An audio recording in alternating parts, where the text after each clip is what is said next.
Comment allez-vous?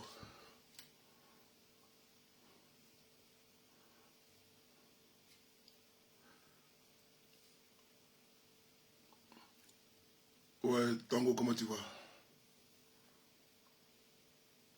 Bon, on est à la maison tranquillement. Mon président là, j'aimais Toba, tous mes respects. Regarde à côté, tu vas voir les pages, tu vas venir tout seul. Voilà, partagez, invité. Vous taisez, vous deux là.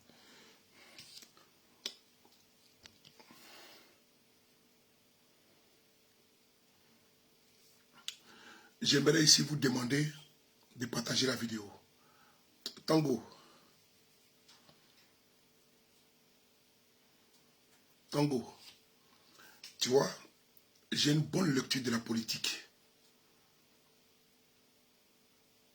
J'ai une très bonne lecture de la politique. Tout à l'heure, j'ai fait une vidéo de 2 heures du temps. Et ce que j'ai dit dans ma vidéo, il faut aller réécouter. La vidéo que j'ai faite là, allez-y réécouter. Vous allez voir que ce que j'ai dit là, le gouvernement malien a dit mot pour mot, trait pour trait. Parce que j'ai fait un constat. Je suis parti d'un constat, j'ai fait un diagnostic clinique. Allez-y voir ma vidéo, vous allez voir que c'est grave. Partagez la vidéo, s'il vous plaît, partagez la vidéo. Et ce que j'ai dit là, le gouvernement malien est parti loin dans les propos. Ils ont sorti encore d'autres preuves. Je vous ai dit au départ que la Côte d'Ivoire a tort. Et Ouattara avait utilisé la CEDEAO, l'a manipulée. Merci beaucoup pour les étoiles. L'a manipulée pour s'en prendre au Mali. Je l'ai dit ce soir. Allez écouter. Oh. Allez écouter ma vidéo. J'ai fait il y a de cela 3 heures de temps. Vous allez voir. Assimi Goïta vient de faire un communiqué. Très important. Comment tu vas, mon champion, Vladimir? On va écouter ensemble, vous et moi. Et vous allez voir, avec ma vidéo que j'ai faite là, il n'y a pas de différence. Parce que j'ai relevé tout ce que la Côte d'Ivoire a fait comme manquement, le régime de Ouattara. Ce qui est bon, c'est de demander pardon. Mais le bras de fer qu'il veut faire, c'est pas bon. Allez écouter ma vidéo, vous allez voir. Je vais ici vous faire lire le communiqué. On va tous écouter le communiqué ensemble. KGB le gourou, tous mes respects. On va écouter le communiqué ensemble. C'est parti.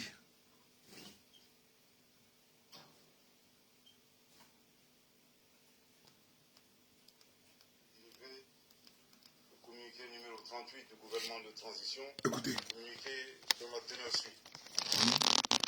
Le gouvernement de la transition a suivi avec une très grande préoccupation, Écoutez. une profonde stupéfaction, le communiqué du Conseil national de sécurité de la Côte d'Ivoire, partagez, tenu le mercredi 14 septembre 2022, au sujet des 49 soldats ivoiriens.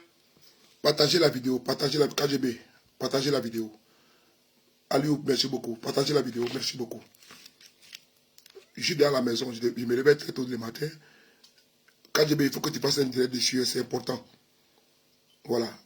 Assimi Goïta, il a parlé tout à l'heure, on va écouter. Il a parlé, on y va. Partagez la vidéo, partagez la vidéo. Awilo était là, tout à l'heure quand il a fait le direct. Awilo, va réécouter ma vidéo.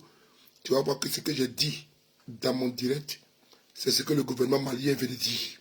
On va écouter ensemble, partager. J'ai l'insigne honneur de délivrer le communiqué numéro 38 du gouvernement de transition, communiqué dont la teneur suit.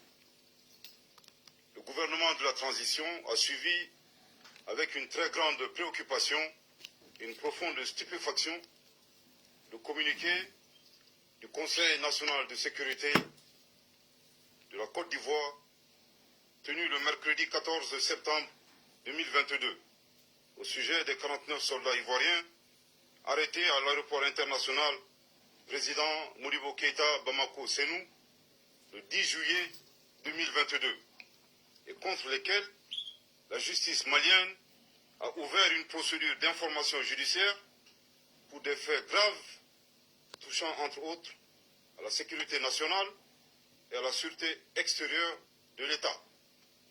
Le gouvernement de la transition rappelle à l'opinion publique nationale et internationale que par communiqué numéro 034 du 11 juillet 2022, il a expliqué en détail les conditions illégales dans lesquelles ces forces étrangères, dont une trentaine de forces spéciales, sont arrivées au Mali en possession d'armes et de munitions de guerre, sans ordre de mission ni autorisation, tout en dissimulant les identités et leur profession réelle de militaires, ainsi que l'objet précis de leur présence sur le sol malien. Partagez la En vidéo. outre, contrairement à la déclaration des autorités ivoiriennes, la MINUSMA, officiellement saisie du statut de ces militaires par le ministère des Affaires étrangères et de la coopération internationale, avait clairement indiqué dans sa note verbale référencée MINUSMA bar PROT bar NV bar 226 bar 2022 du 27 juillet 2022 que ces soldats ne faisaient pas partie des éléments nationaux de soutien. Par conséquent, aucune base légale ne saurait à présent justifier ni leur présence, encore moins leur mission au Mali. De même, le directeur en charge des questions africaines au ministère des Affaires étrangères et de la coopération internationale a reçu en audience le lundi 7 août 2022 le directeur en charge des questions africaines au ministère des Affaires étrangères de la République fédérale d'Allemagne. Ce dernier avait clairement indiqué qu'aucune agence allemande, encore moins le gouvernement, n'avait de lien contractuel avec les éléments ivoiriens arrêtés à la... Partagez la vidéo. C'est Ibra. Partagez la vidéo. C'est important. Nous sommes en communication. C'est très important. Le Mali vient de démontrer que Ouattara a menti encore. Écoutez bien le communiqué. C'est très important. Par conséquent, son pays n'avait rien à voir, ni de près. L'Allemagne dit qu'il ne connaît pas. Écoutez. A reçu en audience le lundi 7 août 2022 le directeur en charge des questions africaines au ministère des Affaires étrangères de la République fédérale d'Allemagne. Ce dernier avait clairement indiqué qu'aucune agence allemande, encore moins le gouvernement, n'avait de lien contractuel avec les éléments ivoiriens arrêtés à l'aéroport. Par conséquent, son pays n'avait rien à voir, ni de près, ni de loin, avec ces personnes arrêtées. Malgré la gravité des faits qui entourent cette affaire, le Mali a bien voulu accompagner les efforts de médiation de la République togolaise, unique cadre de règlement du dossier des 49 mercenaires ivoiriens. Voilà, mercenaires. Dans le communiqué du Conseil national de sécurité du 14 septembre 2022, le gouvernement ivoirien insiste sur son innocence et celle des 49 militaires arrêtés. En conséquence, le gouvernement de transition note avec une profonde stupéfaction que le gouvernement ivoirien vient de se dédire en l'espace de 11 jours. Voilà. En effet, il a reconnu sa responsabilité dans sa déclaration officielle lue par le ministre directeur de cabinet du président de la République de Côte d'Ivoire, M. Fidel Sarasoro, le 3 septembre 2022, à Lomé, en ces termes, je cite, « La Côte d'Ivoire déplore que des manquements et des incompréhensions aient été à l'origine de cet événement fortement regrettable. La Côte d'Ivoire, soucieuse de maintenir des relations de bon voisinage avec le Mali, s'engage à respecter les procédures des Nations Unies ainsi que les nouvelles règles et dispositions maliennes édictées relatives au déploiement des forces militaires au Mali. » Fin de citation. Un tel revirement grave de la part d'autorités étatiques ne vise qu'à manipuler et à entraver la manifestation de la vérité. Je répète, Un tel revirement grave de la part d'autorités étatiques ne vise qu'à manipuler et à entraver la manifestation de la vérité. Je répète pour une dernière fois. Un tel revirement grave de la part d'autorités étatiques ne vise qu'à manipuler et à entraver la manifestation de la vérité. Animé d'une volonté d'adversité, le gouvernement ivoirien accuse le Mali d'avoir pris en otage les militaires ivoiriens en faisant fi des conditions obscures et des manquements ayant entraîné l'inculpation par la justice malienne des 49 mercenaires ivoiriens. Le gouvernement de la transition souligne que c'est exclusivement en sa qualité de président du Conseil supérieur de la magistrature que le colonel Assimi Goïta, président de la transition, chef de l'État, a indiqué à la partie ivoirienne la nécessité de considérer la situation de certains Maliens objet de mandats d'arrêt internationaux. C'est cette attitude responsable du président de la transition qui a été malheureusement perçue par les autorités ivoiriennes comme une prise d'otage. À la décision du gouvernement ivoirien d'avoir transformé un dossier judiciaire en une crise diplomatique et par conséquent de saisir la CEDEAO, le gouvernement de la transition souligne qu'il n'est nullement concerné par cette procédure devant l'instance communautaire. Aussi, il indique à la CEDEAO que l'affaire des 49 mercenaires ivoiriens est purement judiciaire et bilatérale. Il met en garde contre toute instrumentalisation de la CEDEAO par les autorités ivoiriennes pour se soustraire de leurs responsabilités vis-à-vis du Mali. Le gouvernement de la transition, tout en réitérant son attachement à la paix, à la sécurité et aux relations séculaires de bon voisinage, précise que pour le respect de sa souveraineté, sa sécurité nationale et aux intérêts vitaux de son peuple, il ne cédera à aucun chantage ou intimidation. Que Dieu bénisse le Mali et préserve les Maliens. Voilà. Tout à l'heure, j'ai fait une vidéo où j'ai expliqué qu'il ne faudrait pas qu'on rentre dans une belligérance, dans la guerre de mots. Il vient d'expliquer ici que Assimi Goïta a parlé au cours d'une rencontre en tant que chef de la suprême de la magistrature et que le Mali reste sa position. Vous voyez, le discours est dur, il est martial.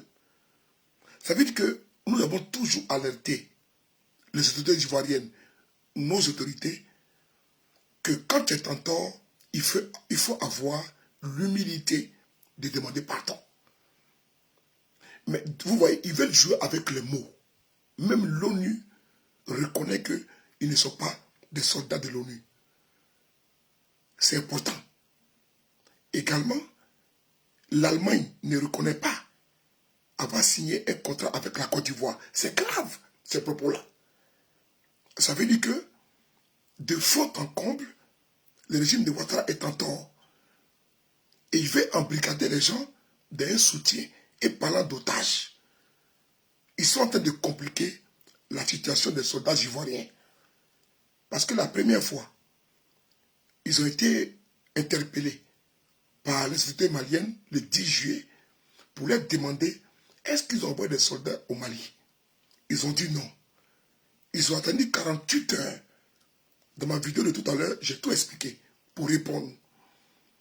Et maintenant, ils montent sur les grands chevaux. Ils sortent des communiqués.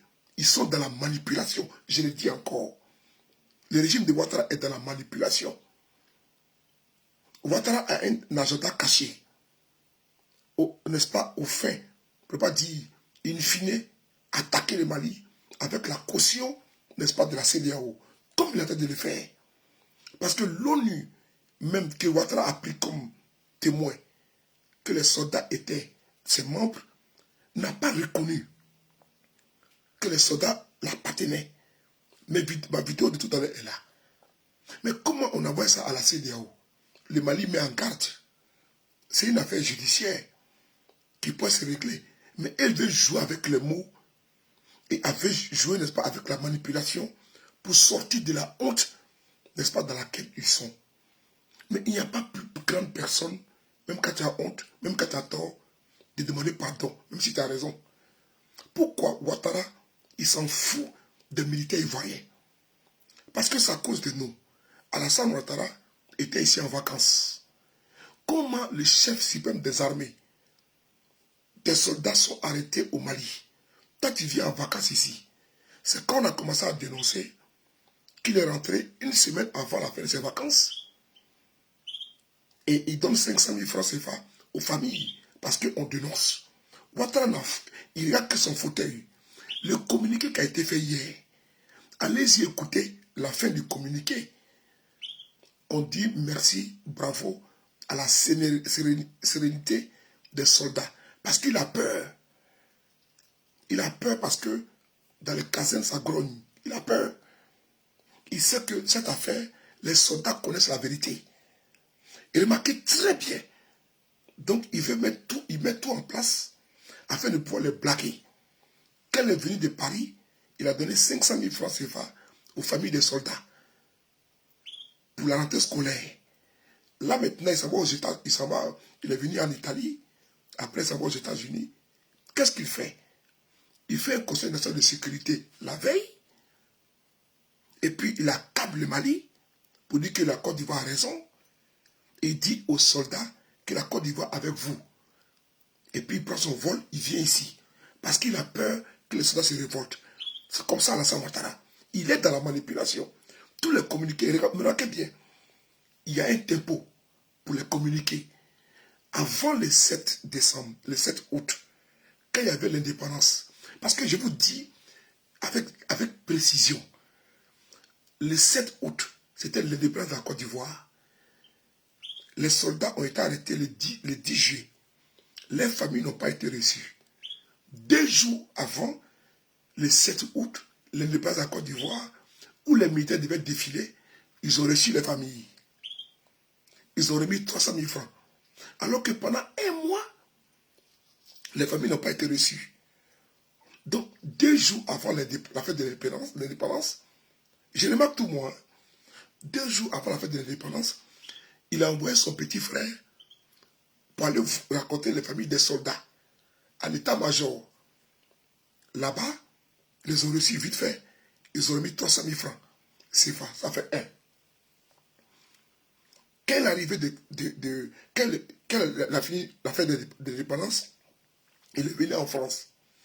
Nous avons commencé à critiquer pour dire que ce n'est pas normal que les militaires ivoiriens soient arrêtés et le chef suprême des armées se retrouve en France en vacances.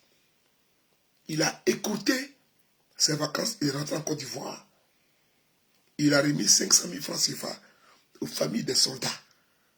Ça fait 2e acte. C'est important. 3e acte. Quand il a voyagé, il a voyagé aujourd'hui. Avant de voyager aujourd'hui, il a fait un conseil de sécurité à la veille de son voyage. Tout ça pour doucher les soldats et faire dire que c'est le Mali qui est en tort, c'est une prise d'otage et réfuter sa propre responsabilité. Voilà pourquoi je vous demande de comprendre en 3 phases ce que je viens de vous expliquer. Qu'il y a la manipulation derrière. Parce que Ouattara lui-même, étant en Afrique du Sud, il a demandé à l'ONU de clarifier la chose. Et l'ONU a clarifié la chose à travers un communiqué. À travers on va ici écouter. Ici. L'ONU a clarifié. Donc ne vous laissez pas distraire 2 secondes. Pour qu'on laisse maintenant l'ONU, on va à la CEDEAO. C'est qu'ils savent qu'ils ont tort. Donc on va passer par la CEDEAO pour manipuler. Parce que la CEDEAO est acquise à Ouattara. C'est ça l'objectif principal. Nous n'accepterons pas les mensonges. On va écouter ici. On va écouter ici.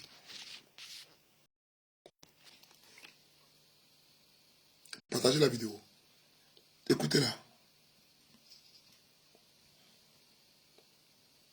Dans un premier temps, les équipes de l'ONU, tant à New York qu'à Bamako, ont corroboré la version ivoirienne. Mais après recoupement, de nouvelles informations ont permis de dévoiler que les soldats ivoiriens n'étaient pas considérés comme des éléments nationaux de soutien des NSE par les Nations Unies. Et pour l'organisation, il s'agissait avant tout d'une affaire bilatérale. Cela a été confirmé par Farah Sack, porte-parole des Nations Unies. Les troupes ivoiriennes n'appartiennent pas aux forces de la MINUSMA.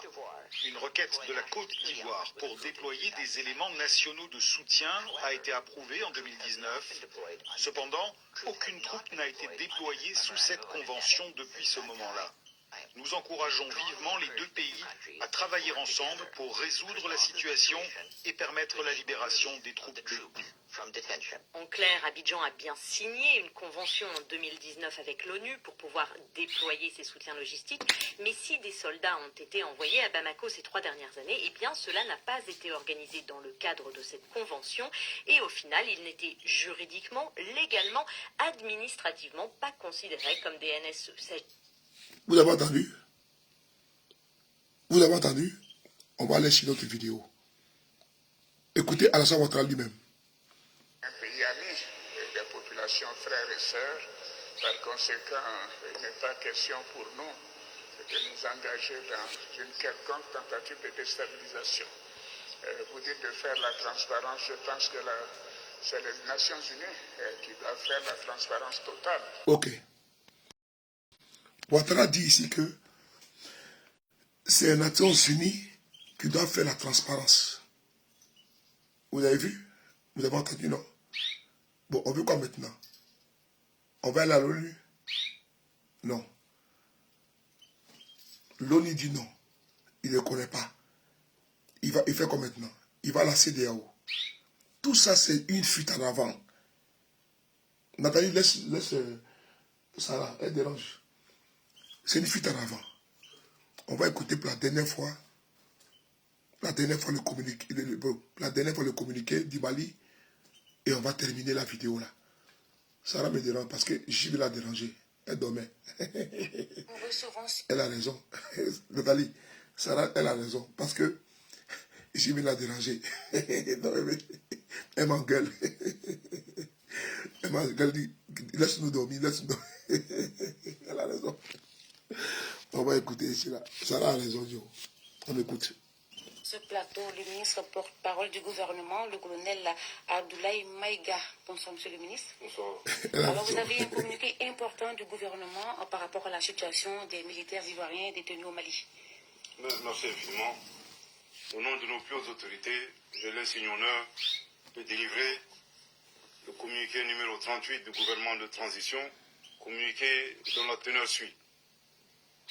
Le gouvernement de la transition a suivi avec une très grande préoccupation et une profonde stupéfaction le communiqué du Conseil national de sécurité de la Côte d'Ivoire tenu le mercredi 14 septembre 2022 au sujet des 49 soldats ivoiriens arrêtés à l'aéroport international président Modibo Keïta Bamako Sénou le 10 juillet 2022 et contre lesquels la justice malienne a ouvert une procédure d'information judiciaire pour des faits graves touchant entre autres à la sécurité nationale et à la sûreté extérieure de l'État. Le gouvernement de la transition rappelle à l'opinion publique nationale et internationale que par communiqué numéro 034 du 11 juillet 2022, il a expliqué en détail les conditions illégales dans lesquelles ces forces étrangères, dont une trentaine de forces spéciales, sont arrivées au Mali en possession d'armes et de munitions de guerre, sans ordre de mission ni autorisation, tout en dissimulant les identités et leur profession réelle de militaires, ainsi que l'objet précis de leur présence sur le sol malien. En outre, contrairement à la déclaration des autorités ivoiriennes, la MINUSMA, officiellement saisie du statut de ces militaires par le ministère des Affaires étrangères et de la coopération internationale, avait clairement indiqué dans sa note verbale référencée MINUSMA bar PROT bar NV bar 226/2022 du 27 juillet 2022 que ces soldats ne faisaient pas partie des éléments nationaux de soutien. Par conséquent, aucune base légale ne saurait à présent justifier ni leur présence, encore moins leur mission au Mali. De même, le directeur en charge des questions africaines au ministère des Affaires étrangères et de la coopération internationale. Écoutez bien la partie là. A reçu en audience le lundi 7 août 2022 Écoutez bien. le directeur en charge des questions africaines au ministère des Affaires étrangères de la République fédérale d'Allemagne. Écoutez bien la partie là. Ce dernier avait clairement indiqué qu'aucune agence allemande, encore moins le gouvernement, n'avait de lien contractuel avec les éléments ivoiriens arrêtés à l'aéroport. Très bien. Par conséquent, son pays n'avait rien à voir, ni de près, ni de loin, avec ces personnes arrêtées. Malgré la gravité des faits qui entourent cette affaire, le Mali a bien voulu accompagner les efforts de médiation de la République togolaise, Merci beaucoup, André. unique cadre de règlement du dossier des 49 mercenaires ivoiriens. Voilà, mercenaire. Tu as vu? Dans le communiqué du Conseil national de sécurité du 14 septembre 2022, le gouvernement ivoirien insiste sur son innocence et celle des 49 militaires arrêtés. En conséquence, le gouvernement de transition note avec une profonde stupéfaction que le gouvernement ivoirien vient de se dédire en l'espace de 11 jours. En effet, il a reconnu sa responsabilité dans sa déclaration officielle lue par le ministre directeur de cabinet du président de la République de Côte d'Ivoire, M. Fidel Sarasoro, le 3 septembre 2022, à Lomé, en ces termes, je cite, « La Côte d'Ivoire déplore que des manquements et des incompréhensions aient été à l'origine de cet événement fortement regrettable.